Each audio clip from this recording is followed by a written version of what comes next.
Well, first of all, I'm so honored to have been asked to talk about Jim Dunn, and thank you, Athena, for doing so much work.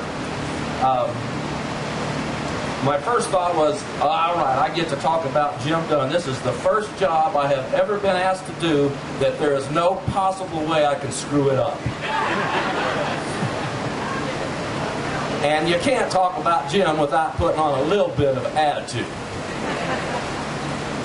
So I want to first say that a little bit about me so you can understand what context. I was born deep in Kentucky, desperately poor people. I went to Vietnam. I was injured, so I could go to school for free. And the VA thought I was getting a fine education at Wright State University, where they were teaching me how to fill out welfare forms. But I decided that I wanted to go to Antioch College, and they had to let me. So imagine what it was like for me to fall into the arms of Jim Dunn and Bill Chappelle. There's no way the words can adequately describe the impact that the two of them had on my life. You can't talk about one without the other. Meanwhile, back in Kentucky, we weren't afraid to use the N-word in the house that I grew up in. And to keep us kids in line, they would tell us that, if we went into the barn where they didn't want us to go, that's where the Democrats were. If you go up in the attic, Democrats are going to get you. We didn't know what Democrat was, but we knew it was something that you didn't want to run into. So there I found myself in the social work department in Antioch under the tutelage of Jim Dunn and Jewel Graham. And one of the first classes I took from Jim was institutional racism. And right away,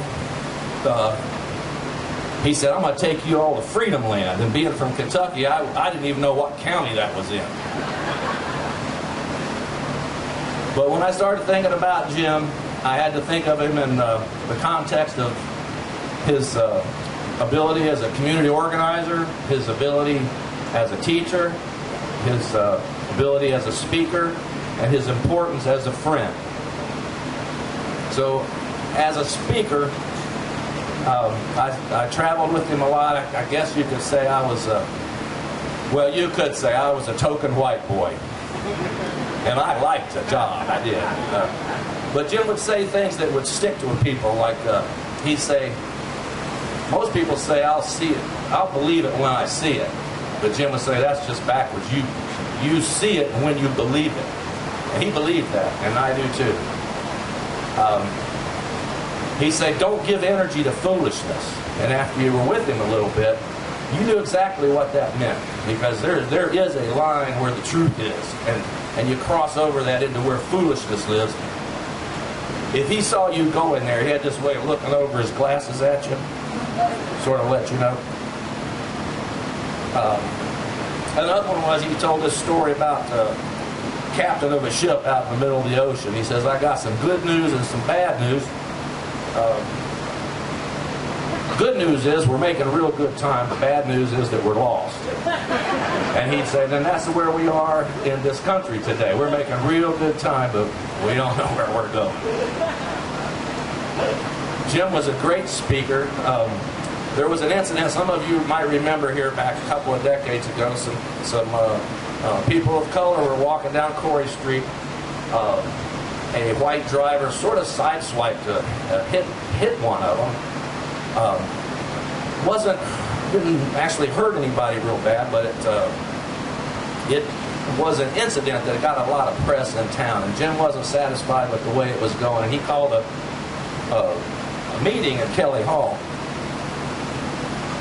And I remember the crowd being a little less attentive than he wanted them to be, and he's standing up there on the podium, and I'm back in the audience with him, with the others, and at that critical point, he smacked that podium. I thought I was going to fall apart. Everybody in that place started paying real close attention to Jim because he was about no nonsense, and this was serious business.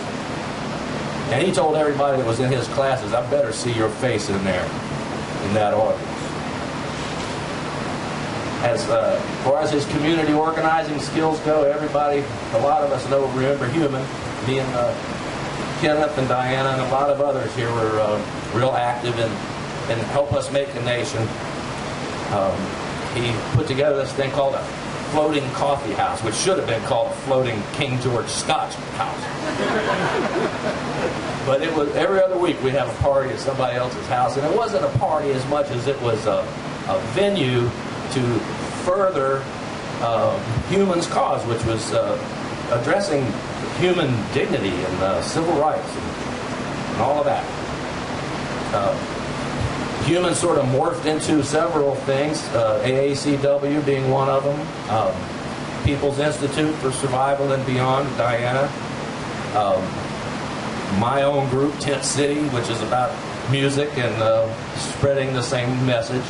And who knows how many of Jim's students are out there doing similar things.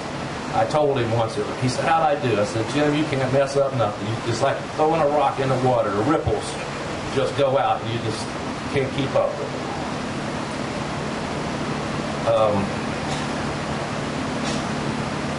One of the things that I came away from my experience with Jim and Human is something that I learned myself and that I've tested.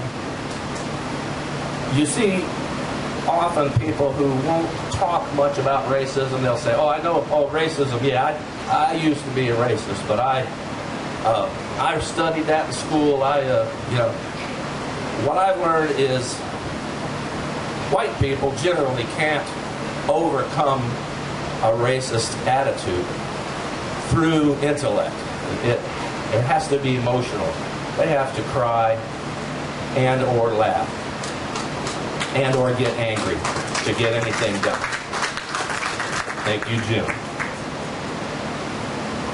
As a musician, boy, what can you say? I took, Jim taught me to play the guitar, and I took voice lessons from Bill, and I've actually had a lot of requests about my singing a song while I'm up here, so I'm gonna honor those requests, and I'm not gonna sing anything. But music was always a big part of the coffee houses, and I have this vision in my head that I'll never forget, is seeing my own son sitting out there singing "We Shall Not Be Moved" when he was 5 years old and not knowing what it meant, but he was in there. And he knows what it is now. As a teacher, when he taught us about Medgar Evers or Emmett Till or the history that we studied, it was an emotional experience. Jim wasn't just passing on information. Jim was letting you feel the pain that he felt that enabled him to continue this work that he did so well. As a friend, I don't think I'll ever have a better one than Jim. And in closing, I want to say that in those days, all us young humans, we really thought we could change the world. I could see it. I could see everybody on planet Earth wearing a Human t-shirt. Well, but that didn't happen yet. But I'm not sure we didn't change the world already. Thank you.